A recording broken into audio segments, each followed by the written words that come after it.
Ora tutto da rifare, ma è Popovic, questi sì che è Popovic, il forcing di Jaroslav Popovic al quartultimo giro, quando mancano 44 km all'arrivo, e vediamo chi va all'inseguimento di Popovic. È proprio il campione d'Europa Giampaolo Caruso, potrebbe essere l'azione più importante di questa gara. Attacca Popovic, risponde Giampaolo Caruso, e hanno già fatto il vuoto l'ucraino Popovic e l'azzurro, il siciliano Giampaolo Caruso.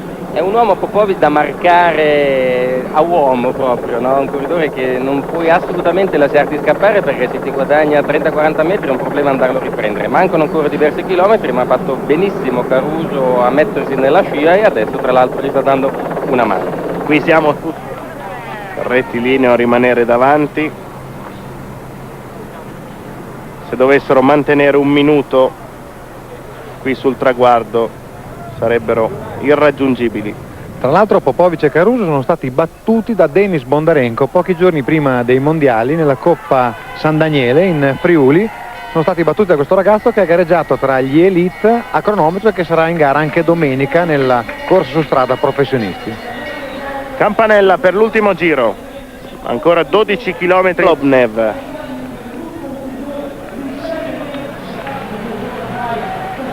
Ormai la medaglia d'oro è un discorso tra Giampaolo Caruso e Jaroslav Popovic. Bennati. 1 minuto e 20 secondi, cerca di uscire Daniele Bennati per il bronzo.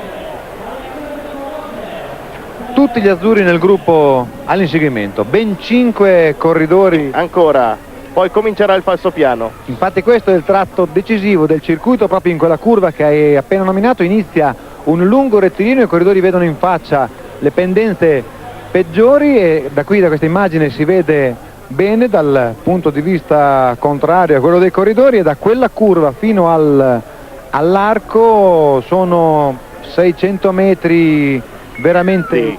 Linea d'Alessandra. Accanto a me c'è Giovanni Villa, presidente della Zoccorinese. Lei mi ha detto: io sono per Popovic. Sì, sono per Popovic perché porta la nostra maglia e tutto, no? Però Caruso fa sempre parte del gruppo, in più diciamo è un italiano, no? Vorrei diciamo che in salita se ne stacca uno che almeno così non c'è da litigare questi due ragazzi. Ecco, lei ha detto proprio questo, cioè non vorrei vederli litigare sul Non traguardo. vorrei vederli litigare perché un Popovic che si sacrifica per Caruso, campionato del mondo è un campionato del mondo, poi un ragazzo come Popovic che ha vinto tutto la merita quella maglia. È partito Jaroslav Popovic proprio nel tratto in falsopiano. Jaroslav Popovic cerca di staccare Giampaolo Caruso. Ve l'avevamo detto che questo falsopiano di 1,3 km che viene subito dopo la salita può decidere tutte le prove di questi campionati del mondo. 100 metri di vantaggio per Popovic, è durissima per Caruso. Molto duro, è un momento difficile per Caruso. A Caruso servirebbe una curva adesso, ma purtroppo non esiste, una discesa dove ci sono solo delle semicurve, questa rotonda, e Popovic se ne va, mi pare. È una gran paura. Ha la stessa maglia questo ragazzo, ma non è Popovic, è il numero 7, è Grishenko, che vuole vincere il bronzo. Quindi Grishenko ha superato Alan Davis, che era rimasto in terza posizione lungo la salita, quindi Grishenko per il bronzo. Popovic a 7 secondi di vantaggio su Caruso, e presto li vedremo sbucare accanto alla tangente. Ma l'attività non era così a livello internazionale come oggi. Io non ricordo un corridore forte come lui. Io me lo ricordo, sì, 40 anni fa, nel 1964, vinse un certo Eddie Merckx a Salange. Forse tra i dilettanti Sokuruchenko è andato forte come Popovic, ma erano altri tempi, era un dilettante di 25 anni, parliamo dei primissimi anni 80, erano comunque altri tempi, e da quegli anni io non ho più visto un corridore come questo, un campione certo. E Gianni Bugno da dilettante era già un forte, però non vinceva quanto Popovic. Ma Gianni Bugno ha vinto molto anche tra i dilettanti, non ha mai vinto un campionato del mondo, anche perché nell'85 cadde ai campionati del mondo del Montello, quindi anche un po' di sfortuna. Però Gianni Bugno è stato un corridore fortissimo in tutte le categorie, vinse la Coppa d'Oro d'allievo, quindi a 16 anni era già un predestinato, però onestamente la continuità che ha avuto Popovic quest'anno, ha vinto la prima gara della stagione, la Firenze-Empoli, e sta vincendo l'ultima a metà di ottobre, e durante tutto l'anno ha dominato in lungo e in largo, a tappe, in linea, in volata, ha vinto volate al Giro del Friuli, una volata di gruppo, quindi fortissimo. La cosa strana è che comunque ragazzi molto forti vadano a correre per squadre professionistiche straniere. Bernucci passerà comunque con uno sponsor italiano, con l'Agri, in una squadra belga, e Caruso passerà professionista l'anno prossimo nella Onze. Il campionato europeo è stato comunque una grande vetrina per Giampaolo. Stiamo elencando tutte le doti e le possibilità di Jaroslav Popovic, se le merita questo ragazzo, ma sottolineiamo la prova maiuscola di Giampaolo Caruso, che regala all'Italia comunque la prima medaglia in questi campionati del mondo di Lisbona.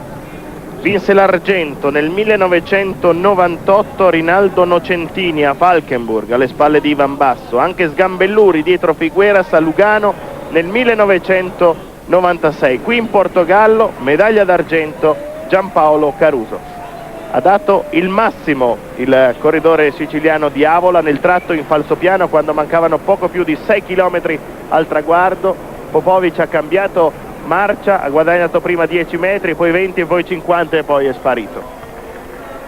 Sarebbe stato un peccato non avesse vinto Jaroslav Popovic questo campionato del mondo, è quello che lo ha meritato di più negli ultimi 2 anni, l'anno scorso secondo dietro Petrov a 20 anni e quest'anno degno vincitore.